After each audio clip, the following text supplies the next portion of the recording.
성경에 보면은 예수님께서 3번 울으셨다는 내용이 나옵니다. 그런데 어느 성경을 다 뒤져봐도 예수님께서 웃으셨다는 그러한 내용의 말씀은 기록되어 있지 않습니다.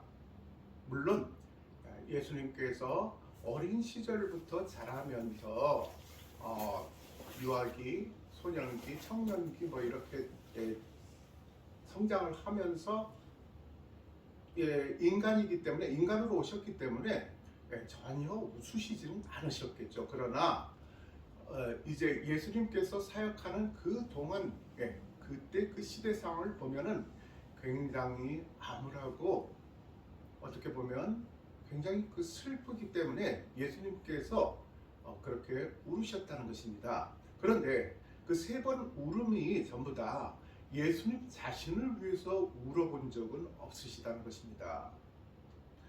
3번 울으셨는데 그 첫 번째가 죽은 나사로의 무덤 앞에서 예수님께서 울으셨습니다. 그래서 나사로의 그 자매 마리아가 거기서 그 자기 오빠가 죽은 그 무덤 앞에서 슬퍼서 굉장히 통곡을 하고 있을 때 이제 많은 유대인들이 이 장례식장에서 울었는데 예수님께서도 거기서 울으셨습니다. 그것은 그만큼 예수님께서 인간적인 울음으로 우셨다는 것입니다. 자, 그런데 예수님께서는 결국은 그 죽은 나사로를 살아내셨지 않습니까?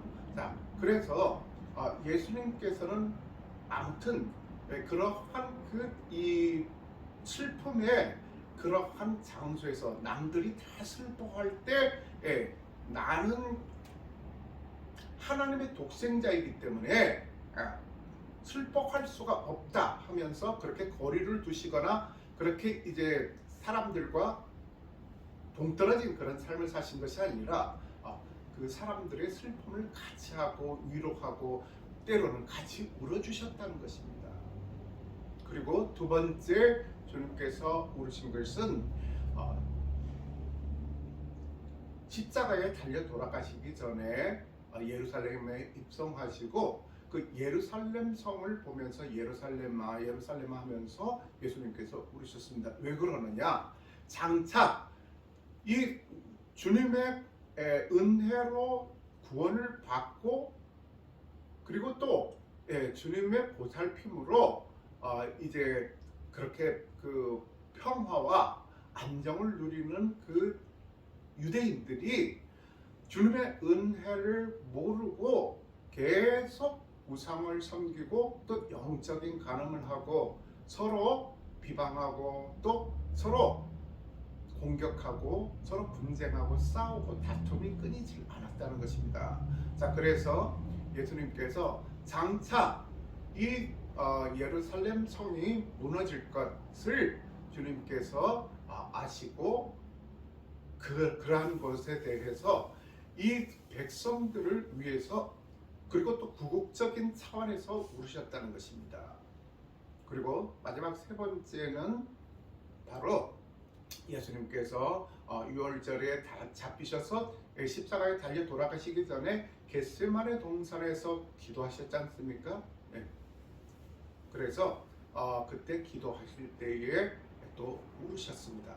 그것은 앞으로 내가 이제 십자가에 달려서 이제 처형될 것이라는 그 사실을 알고서 그것 때문에 오신 것이 아니라 정말 그때 그 상황을 보면 지난번에 제가 말씀을 드렸지만 그 오병이어의 기적 때도 그러니까 이 군중들을 보고 예수님께서 굉장히 가슴이 아파하시지 않으셨습니까? 그냥 동정하는 차원이 아니라 굉장히 정말로 장이 꼬일 정도로 그렇게 아파하셨다는 것입니다. 자, 그렇게 그러한 불쌍한 영혼들이 지금 이제 차별과 그런 학대 속에 착취 속에 그렇게 살아가고 있는데 그러한 시대상을 봤을 때 예수님께서 인간적으로 그렇게 울으셨다는 것입니다. 제 아내가 저한테 그렇게 이야기를 합니다.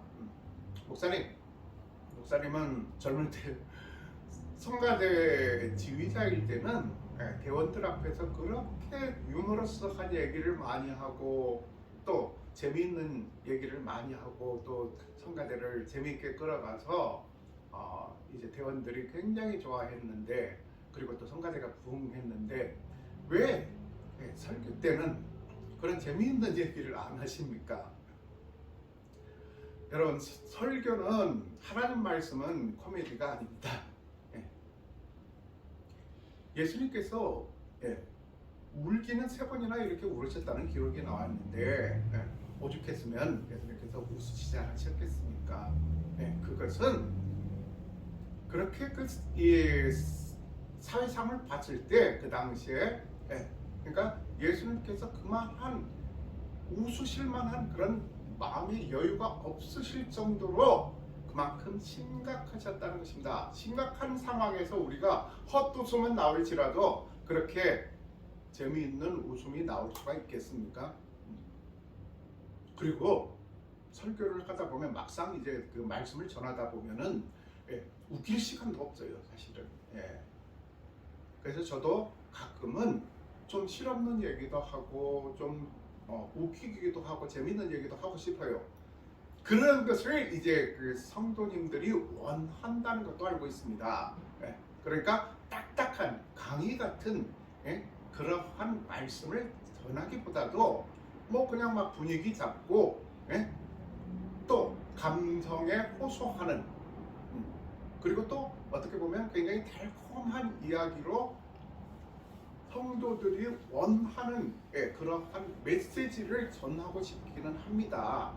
그래서 좀 인기가 상승하고 싶은 그런 인간적인 욕구가 왜 저라고 없겠습니까? 그러나 그것은 하나님이 원하시는 것이 아니라 얼마든지 재미있는 목사님들, 말씀을 청산유수처럼 그렇게 전하시는 목사님들, 그리고 또 굉장히 지적이고 굉장히 수준 높은 설교를 하시는 목사님들은 저 말고도 얼마든지 많습니다. 그러나 저희 한 목사의 정체성은 그렇게 이제 그 주어진 시간에 그러한 그 굉장히 그 분위기 있는 분위기를 띄워줄 만한 그리고 또 사람들로만 하여금 이렇게 호응받을 만한 그러한 메시지로 시간을 이렇게 흐르게 하는 것이 아니라 정말로 이 심각한 그 주님의 말씀을, 심오한 말씀을 우리가 정말로 계속 지금 말씀을 나누고 있지 않습니까? 굉장히 심오한 내용이지 않습니까? 이것을 어떻게 마치 보면은 굉장히 그 심각하게 받아들여야 되는 부분을 우리가 너무 이제 그 사람들이 딱딱하게 이해를 못할 것이다라는 그러한 고정관념 때문에 그것을 뭐 그냥 희석시켜서 굉장히 유머러스하게 분위기 있게 그렇게 전하고 하다 보니까 정말로 그 중요하게 여겨야 될 부분을 중요하게 여기지 못하고 그냥 그것을 이제 대충 흘려버린다는 것입니다. 그것은 주님께서 원하시는 것이 아니라 한 영혼인이 천하보다 귀하다고 하였습니다. 그래서 한 영혼이라도 정말 말씀의 은혜를 받고 정말로 말씀 안에서 탄탄하게 성장할 수 있다면 그것은 저는 그런 목회자가 성공한 목회자라고 생각합니다. 자, 그래서 오늘 이제 보면은 본문을 보면 그 제9시 기도 시간에 베드로와 요한이 성전에 올라갈 때 제9시는 오후 3시쯤을 말합니다. 자, 그래서 그 오후 3시쯤에 기도 시간에 그러니까 이 오후 3시에 그 기도 시간을 정해서 지금 베드로와 요한이 성전에 올라가는 그러한 과정입니다. 자, 그때 그 나면서 못 걷게 된 이를 사람들이 메고 오니 이는 성전에 들어가는 사람들에게 구걸하기 위하여 날마다 미문이라는 성전 문에 두는 자라. 그러니까 후천적인 그런 그 핸디캡을 갖고 있는 장애인이 아니라 선천적인 그 나면서부터 이제 걷지 못하는 그러한 장애인이라는 것입니다. 그 장애인을 그러니까 사람들이 메고 왔어요. 그러니까 스스로 걷지를 못하기 때문에 그 당시에 무슨 전동 휠체어가 있었던 것도 아니고 그리고 또 누가 옆에서 뒤에서 밀어주는 그러한 그런 구형 휠체어가 있었던 것도 아니라서 이 사람은 누군가에 의해서 그렇게 이제 들어주고 또 옮겨주고 그렇지 않으면 이동을 할 수가 없는 그러한 경지에 있는 아주 심각한 장애를 앓고 있었다는 것입니다. 자, 그래서 그 나면서 못 걷게 된 이를 사람들이 메고 오니 이는 성전에 들어가는 사람들에게 구걸하기 위하여, 그러니까 그 성전 매문으로 이제 그 기도하기 위해서 들어갔다 나왔다 하는 사람들이 있을까 따집니까? 그리고 그 당시에는 그 안나스와 가야바라는 그 대제사장이 이제 그 종교 지도자로 있을 때였습니다. 그 안나스 대제사장은 그 가야바의 장인입니다. 그래서 그 안나스가 굉장히 그렇게 그 이기적이고 또 악랄한 사람인데 그 한술 더 떠서 그 가야바는 더 처세술에 능하고 기회주의적이고 그리고 또 그 타락한 그런 그 대제사장이었다는 것입니다. 바로 그 가야바가 예수님을 처형한 장본인 아닙니까? 자, 그때에 예루살렘 성전이 예수님께서 너무너무 속상해서 예루살렘 성전을 그 상인들의 그 가판대를 전부 다 엎어버리지 않으셨습니까? 그 정도로 예수님께서 분노하셨습니다. 왜 그렇습니까? 그것은 성전에서 장사하는 그 자체도 물론 나쁜 것이고 거룩한 그러한 그 모습이 아니지만 그것을 이 성전에서 이 장사를 하게끔 허용한 그 가야바, 그러니까 그 왜 허용했겠습니까? 그 예루살렘 성전은 모든 그 예루살렘 유대인들뿐만 아니라 잘 아시다시피 수시로 그 지방에 있는 그러한 그 유대인들이 그 예루살렘 성전을 모여서 그 시간을 정해서 기도를 하는 곳이라는 것입니다. 그러니까 예루살렘 성전이 하루도 조용할 날이 없다는 것입니다. 그 사람들로 왕래하는 사람들로 북적거리고 미어 터질 정도였다는 것입니다. 그런 데서 사람이 왕래가 많다는 것은 무엇입니까? 장사꾼들에게는 어떤 그러한 곳입니까? 바로 장사 몫이 되게 뛰어난 곳 아닙니까? 그래서 거기서 장사를 하게끔 하고 장사를 허용했다는 것은 무엇입니까? 거기서 성전에서 장사하는 그 사용료를 장사꾼들에게서 받아먹는 사람이 바로 대제사장 가야바라였다는 것입니다. 그래서 지금 이 장애인은 뭐 그런 영적인 것을 아무도 모르지 않습니까? 그러니까 본인의 그러한 이 먹고 사는 것만이 어떻게 보면 가장 인생사에서 가장 큰 문제라는 것입니다. 해결돼야 될 우선적으로. 자, 그래서 이 사람들 그 성전에 들어가는 사람들에게 구걸하기 위하여 날마다 갔다는 것입니다.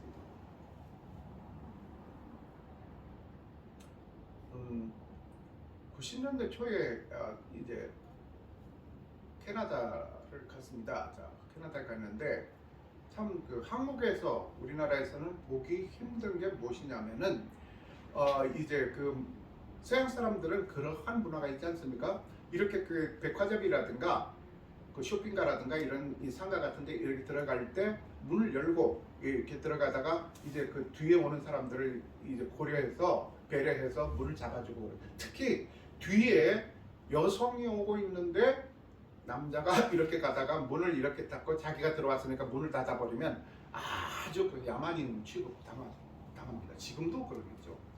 그런데 특히 여성일 때는 정중하게 딱 서서 이제 들어오면 이제 문 닫아주고, 그럼 이제 그 여성은 지나가면서 땡큐 하고 가면 이제 끝이죠. 자, 그런데 그것을 예, 직업적으로 하는 사람이 있더라고요.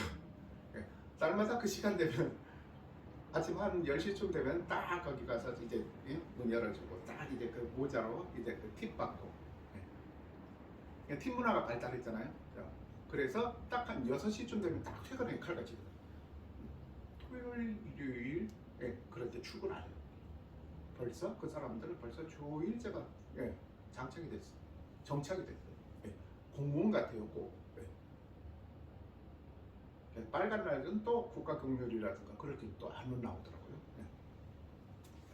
자, 아무튼 이렇게 그 사람들 왕래가 많기 때문에 그 많은 데 가서 이제 구걸을 하더라도 그래야 예, 돈이 조금이라도 더 확보가 되지 않겠습니까? 그래서 그 성전 미문이라는데 그 미문은 무엇이냐? 아름다운 미, beautiful gate, 미문이라는 말입니다. 왜 그러느냐면은 거기가 이제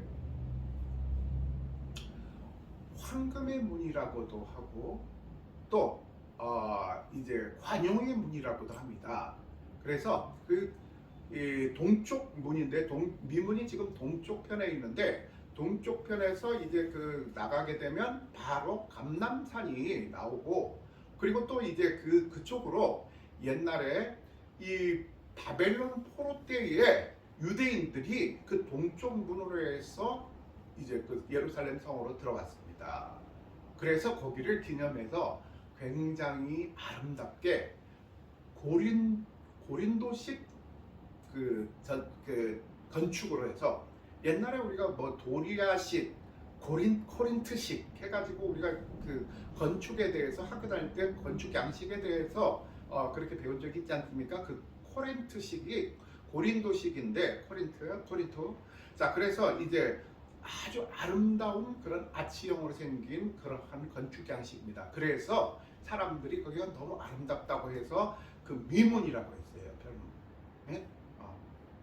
그래서 또 예수님께서 예루살렘에 입성하실 때에 예루살렘에서 예루살렘 성을 입성하실 때에 나귀를 타고 들어가셨죠.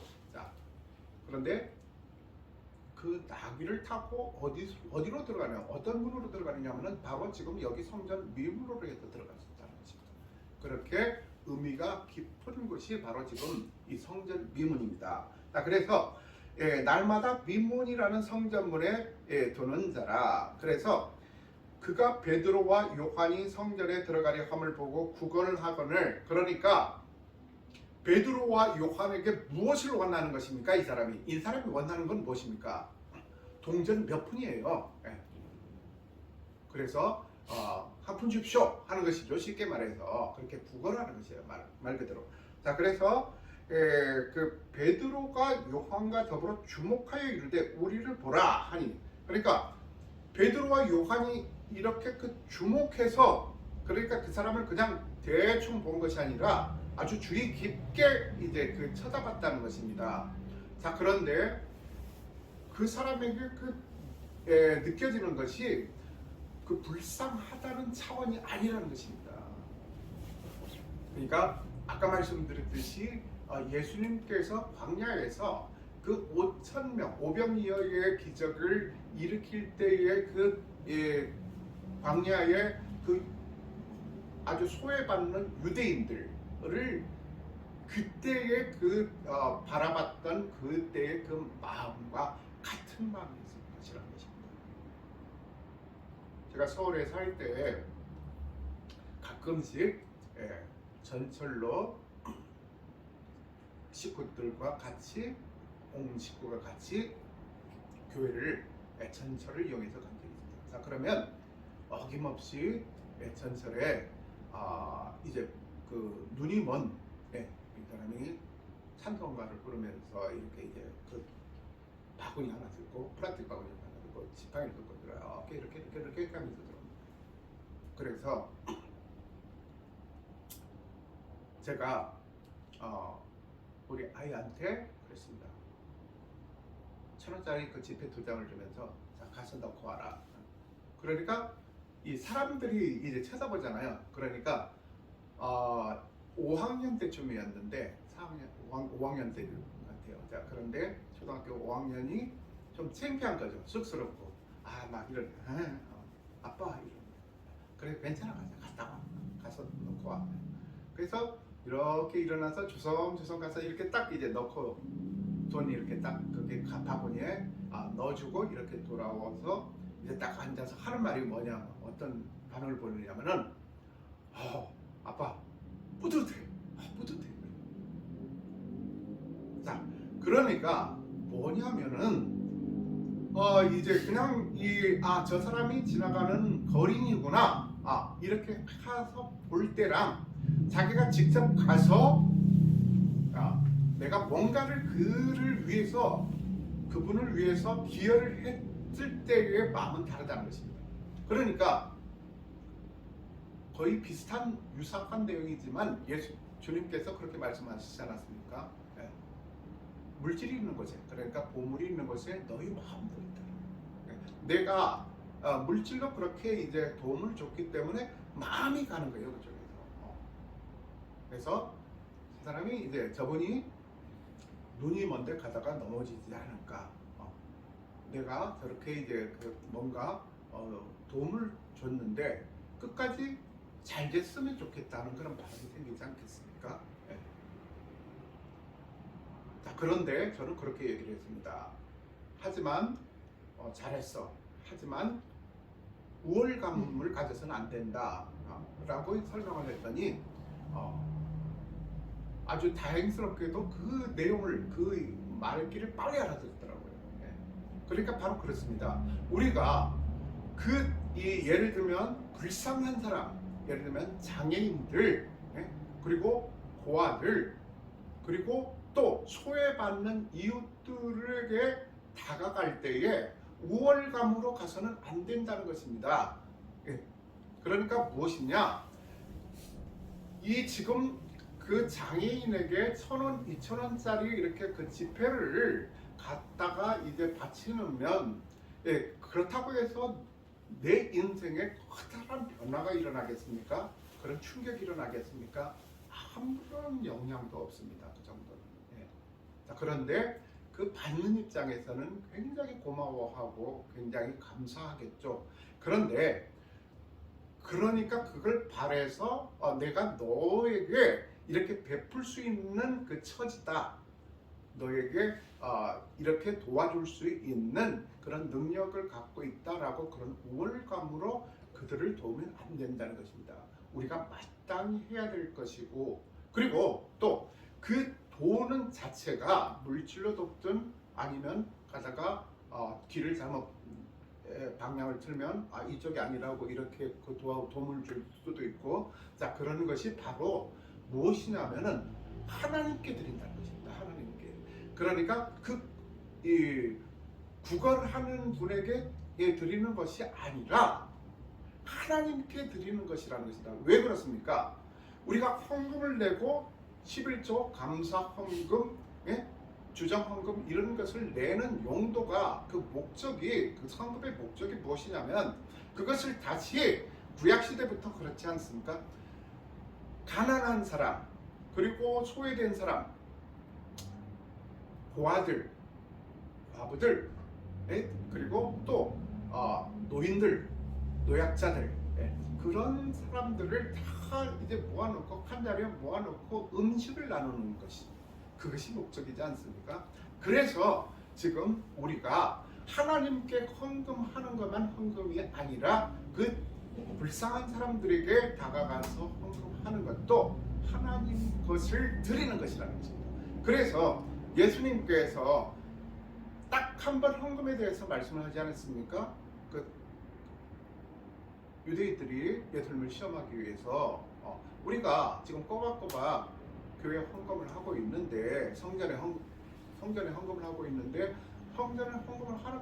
또 저 가이사에게도 바쳐야 됩니까? 했을 때 예수님께서 뭐라고 하셨습니까? 가이사의 것은 가이사에게, 하나님의 것은 하나님의 것. 그러니까 하나님의 것이라는 것이죠. 하나님의 것, 하나님 소유라는 것이에요. 당연히 우리가 하나님께 드려도 될 거, 안 드려도 되고 드려도 되고 하는 그런 차원이 아니라 당연히 그것은 하나님의 소유이기 때문에 하나님의 것이라는 것입니다. 그러니까 하나님의 것을 드린다는 것, 그것은 아까 말씀드렸듯이 꼭 교회에 와서 11조를 그렇게 드리고 감사 헌금을 내는 것만 그것이 헌금하는 것이 아니라 그 불쌍한 사람들에게 그렇게 도움의 손길을 주는 것도 하나님의 뜻, 목적이, 궁극적인 그 헌금의 목적이 거기 있기 때문에 하나님께 드리는 것이라는 것입니다. 그리고 또 여기서 이렇게 보니까 베드로와 요한이 이 영적인 눈으로 봤을 때 이 사람이 정말로 필요한 것이 무엇입니까? 근본적으로 필요한 것. 그냥 돈 몇 푼 줘. 저 같으면 그랬을 것 같아요. 한 푼 주세요. 그래요? 이렇게 찾아보고 10,000원짜리는 이렇게 이렇지. 그래서 1,000원짜리 몇 장 이게 넣고 이제 갔을 수도 있겠죠. 그러면 이제 제가 할 의무를 다했다고 생각할 수 있겠죠.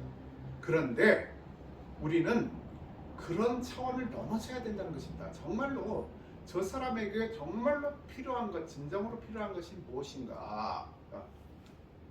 그것을 우리는 이제 염두에 둬야 된다는 것입니다.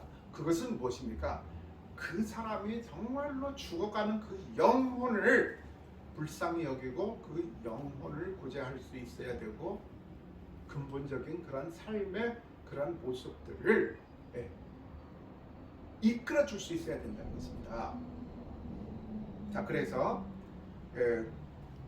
베드로가 요한과 더불어 주목하여 이르되 우리를 보라 하면서 우리를 보는 것은 무엇입니까? 지금 성령이 충만한 지금 성령을 받은 베드로와 요한을 바라본다는 것은 성령님을 바라본다는 것입니다. 주님을 바라본다는 것입니다. 그가 그들에게서 무엇을 얻을까 하여 바라보거늘 베드로가 이르되 은과 금은 내게 없거니와 내게 있는 이것을 너에게 주노니. 그러니까 은과 금, 그러니까 내가 물질적으로 너를 물론 몇 세겔 갖다가 이제 그냥 선심 써서 줄 수도 있죠. 그렇게 이제 왜 그렇게 못했겠냐? 그렇게 줬을 수도 있습니다. 그러나 여기서 지금 중요시 여기는 것은 정말 몇 푼 이 사람을 그냥 당장 그냥 먹고 사는데 조금이라도 보탬되게 조금이라도 주고 그 생색내라는 것이 아니라 근본적으로 이 사람이 지금 이 해결돼야 될 문제가 무엇입니까? 인생의 근본적인 문제. 그것은 바로 지금 불구로 인해서 평생 이렇게 살아가야 되는 것 아닙니까? 이렇게 나면서부터 불구가 됐다는 것은 그것은 사탄이 그렇게 이 사람을 붙잡아 놓는 거예요. 사탄의 세력이. 그러니까 그 사탄의 세력에 붙잡혀 있는 이 거린이 돼버린 이 불쌍한 영혼을 그 속속들이 지금 그 영적인 눈으로 베드로와 요한이 바라봤다는 것입니다. 그래서 은과 금, 그러니까 이 물질적인 것이 문제가 아니다. 너는 너에게 필요한 것은 은과 금도 중요하지만 이것을 너에게 주다. 이것이 어떤 것입니까? 바로 나사렛 예수 그리스도의 이름으로 일어나 걸으는 것. 그것을 말하는 거지. 그런 암흑의 흑암의 권세에 그렇게 사로잡혀 있는 그런 상황에서 일어나 걷는다는 것은 승리해서 지금 광명으로 빛은 누굽니까? 바로 하나님이지 않습니까? 주님의 그러한 주권적인 영역으로 빠져나간다는 것입니다. 그래서 오른손을 잡아 일으키니 발과 발목이 곧 힘을 얻고, 그러니까 평생 동안 일어서보지 못했어요. 평생 동안 일어나. 제가 불과 2-3개월 전만 해도 내 발을 서서 못 봤어요. 나는 평생 동안 이제 내 발은 내가 서 있는 상태에서 내 발을 못 보겠구나. 천호동에 백화점, 천호백화점 바로 뒤쪽에 그 아울렛 매장이 있었습니다. 지금도 있는지 모르겠어요.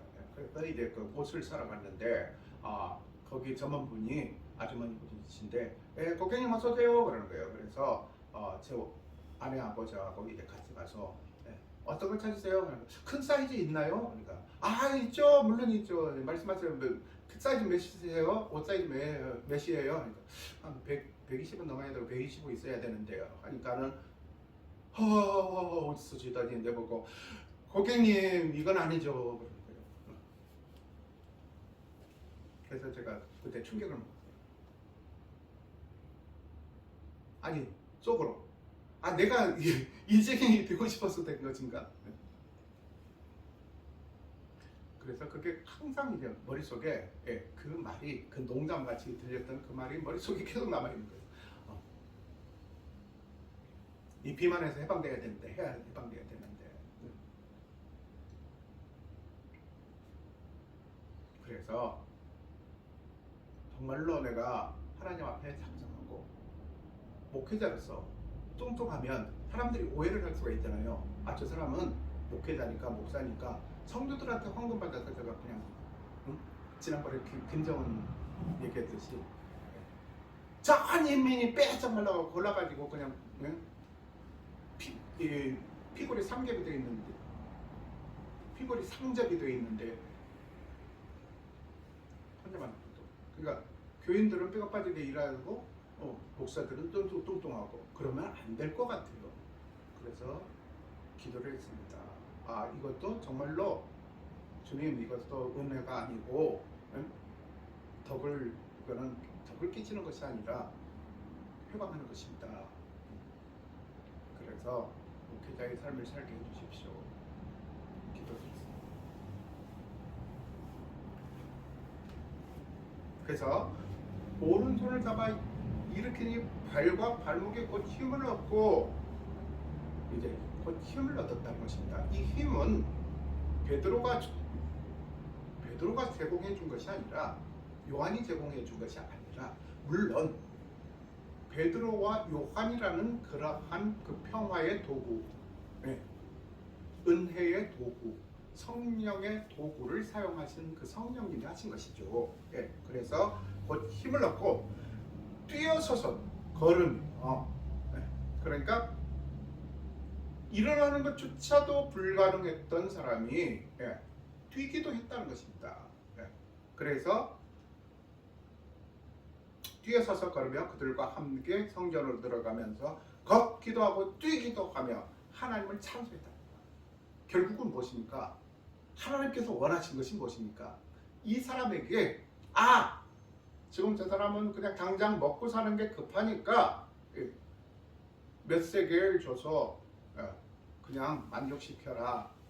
그것이 아니라 이 사람의 그 근본적인 문제를 해결을 해주는 것이 하나님의 목적이었습니다. 그래서 결국은 이 사람이 무엇입니까? 하나님을 찬송한다. 그런데요, 요즘은 시대가 굉장히 흉흉해져서 그런지는 모르겠지만 남을 도우는 것도요 마음대로 못 도와줍니다.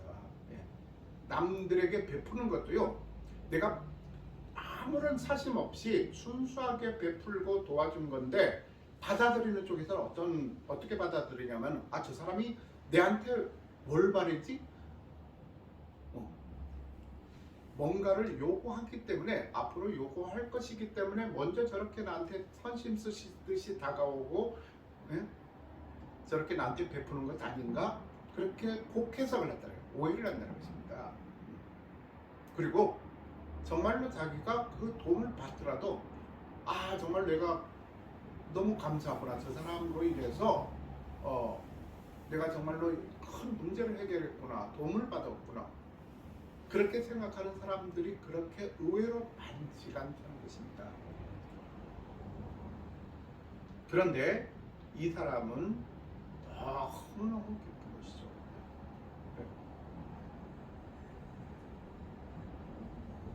그러면 너무너무 기쁜 나머지 집으로 뛰어갈 수도 있고 세상을 향해서 봐라 나도 이제 너희들 그렇게 나를 능멸하고 멸시하고 나에게 모멸감을 주고 나를 무시했지 해서 이렇게 과시할 수도 있겠죠. 그런데 지금 성전으로 들어가면서 하나님을 찬송했다고 합니다. 하나님께 감사했다는 것입니다. 이게 정말로 우리가 신자다운 모습이 아니겠습니까? 하나님께 받은 은혜가 얼마나 많습니까? 받은 복을 세워보아라라는 그런 찬송도 있지 않습니까? 받기만 하는데요. 받기만 하려고 그래요. 계속 받기만 하려고. 받는 데만 익숙해져. 하나님께서 다 주실 것이다 하고, 난 노력도 안 하고, 나는 또 남한테 베풀지도 않고. 그래서 지난주에 우리가 마가의 다락방에서 오순절 성령의 역사가 일어나서 모든 소유를 서로가 통용했다고 했지 않습니까? 자, 그런데 사람들은 어떤 마인드를 갖고 있냐면 교회에서 나눠주라고 하지 않았나요? 자기는 안 나누면서 교회가 왜 안 나눠요? 꼭 물질적인 것뿐만도 아니에요. 교회 가면 잘해줘야 되는 거 아니에요? 사랑을 베풀어줘야 되는 거 아니에요? 그러면서 내 자신이 얼마나 새로 나온 그 초신자들한테 그리고 또 내가 속해 있는 그렇게 교제를 나누고 있는 그 공동체한테 내가 얼마나 그들에게 사랑을 베풀고 친절을 베풀었는지 그걸 돌아보려고는 안 한다는 것입니다. 이기적으로 받으려고. 너 것도 내 거, 내 것도 내 거. 그러면 정말로 진짜로 그건 공산당 소리를 듣는 것이죠. 그러니까 그렇게 자기의 그 집과 밭을 다 팔면서까지 그렇게 이제 내놓을 수 있다는 것은 그만큼 내가 이렇게 해버리면 이용당하고 이러면 어떠지? 이런 생각이 한 사람이라도 들게 되면 그건 불가능하다는 것입니다. 이것은 바치는 것은 하나님 앞에 바치는 것은 당연한 것이고 그리고 또 서로의 마음을 너무 잘 알기 때문에 내가 이것을 그냥 이단들처럼 집과 밭과 땅이 무슨 이제 나중에 금방 천국 갈 건데 휴거당해서 지금 올라갈 건데 그거 다 필요 없다. 다 그냥 교회 바쳐라 해가지고 교회는 막 의리하게 삐까뻔쩍하게 이단들이 주로 그렇지 않습니까? 그런데 이단들뿐만 아니라 교회에서도 정말로 이래도 되나 싶을 정도로 그 많은 헌금이 들어오게 되면 그것을 다시 아까 말씀드렸듯이 불쌍한 그러한 그런 단체들에게 이게 환원이 돼야 되고 그리고 또 이제 그 교회 복지로 이렇게 사용이 되어줘야 되는데 어떨 때는 이 교회를 가보면요 대형 교회가 아니더라도 중형 교회만 가더라도 여기가 호텔인지 호텔보다 더 삐까뻔쩍할 때가 있습니다. 그것이 정말로 과연 하나님께서 원하시는 걸까요? 그러니까 마치 교회 헌금을 많이 하면 복 받는 것처럼 어떨 때는 참 아쉬울 때가 있습니다. 그 설교 동영상을 참 은혜롭게 이렇게 봤는데 그런데 결국은 이렇게 어디로 돌아가냐면은 하나님한테 바치는 데 인색하지 말아라. 물론 맞죠. 맞죠. 그런데 그런 것이 어떤 그 하나님의 그러한 그 은혜와 그러한 복지에 이렇게 포커스가 맞춰져서 또 이제 그게 또 나눔이 실천이 되어야 되는데 그게 이제 포커스가 맞춰져야 되는데 일단 헌금을 만들어요. 깜짝 놀란 것이 몇십 년 전에 교회에서 우리나라에서 아주 유명한 부흥강사님이 오셨었어요. 그런데 그 부흥회 때 강단에서 이 헌금 봉투를 보더니 암계 집사 500만 원은 누구야? 500만. 암계 집사 건축 헌금 300 했네. 그래. 그리고 김 암계 집사 누구야? 일어나봐. 조대를 해서 이렇게 주섬주섬 일어났어. 헌금을 지금 1,500을 했네. 자, 박수합시다.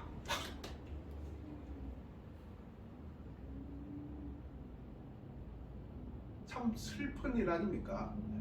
그게 21세기 한국교회에서 지금도 어저씨 그런 상황이 벌어지고 있다는 것입니다.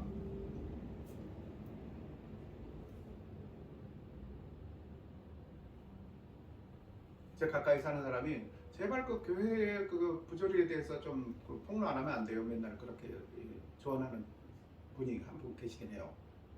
그렇다고 해서 그런 것을 정말로 이제는 다시 돌아갈 수 없는 그 지경까지 가기 전에 좀 뭔가 이제 교회 기능이 다시 회복이 되려면 좀 그 잘못된 것들은 도려내야 되지 않겠습니까? 그 쉬쉬하다 보니까 그렇게 그런 부작용이 생기는 거다. 제임스 레인이라는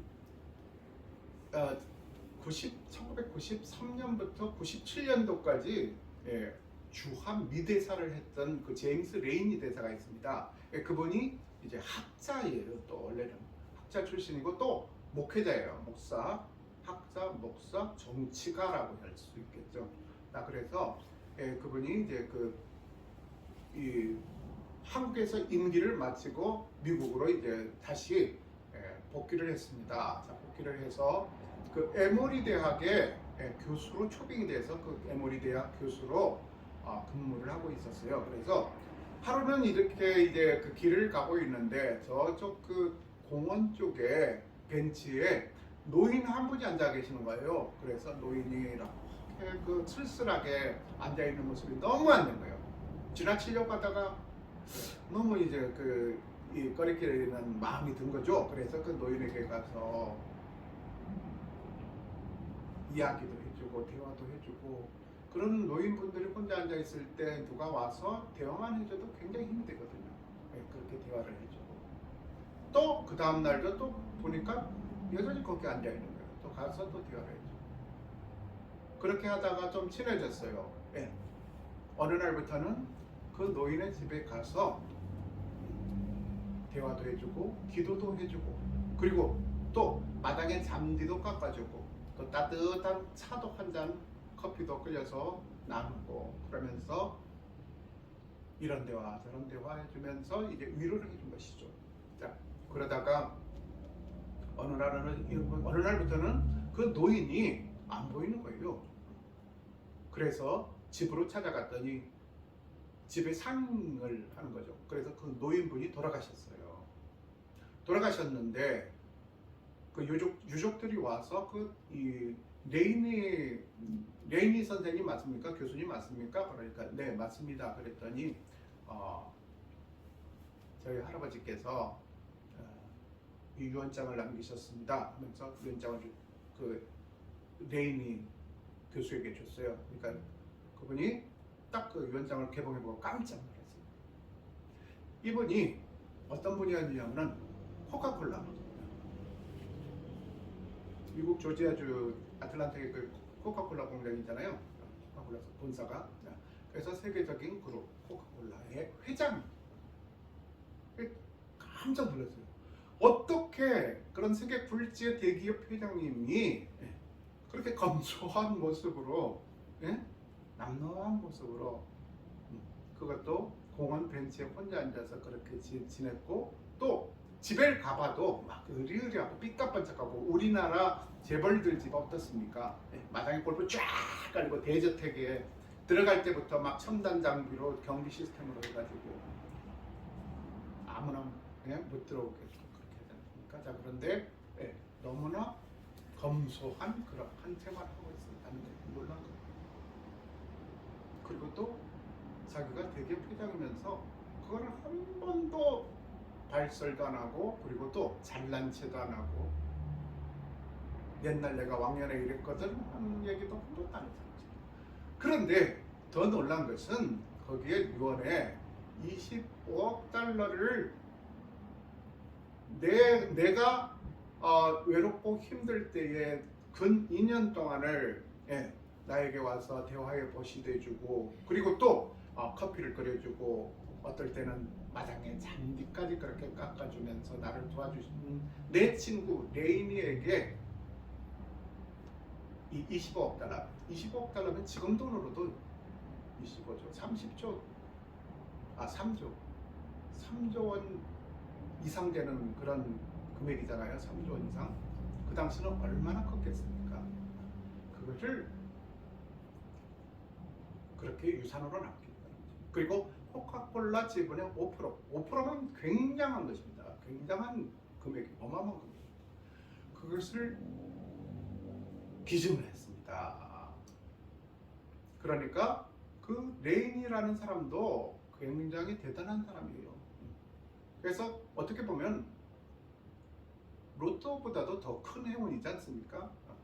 그러면 그 부에 도취돼 가지고 이제는 내 인생 폈구나. 내가 아무것도 안 해도 내가 떵떵거리면서 살 수 있겠구나 해가지고 이렇게 아주 거기서 이제 들떠서 도취돼 가지고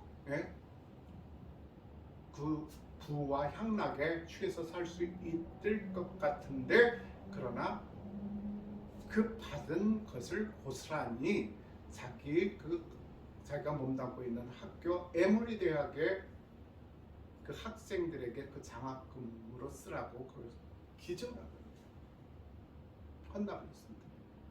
그래서 결국은 나중에 그러한 공로로 학교에서는 그 레이니를 에머리 대학의 총장으로 추대를 해서 총장이 됩니다. 자, 그런데 어마어마한 사건 아닙니까? 이게 신라라는 게 어떻게 보면 이제 그 소설 같은 이야기인데 신라라는 것이에요. 제임스 레이니 대사가 93년부터 97년도 우리나라의 대사를 목회를 했었답니다.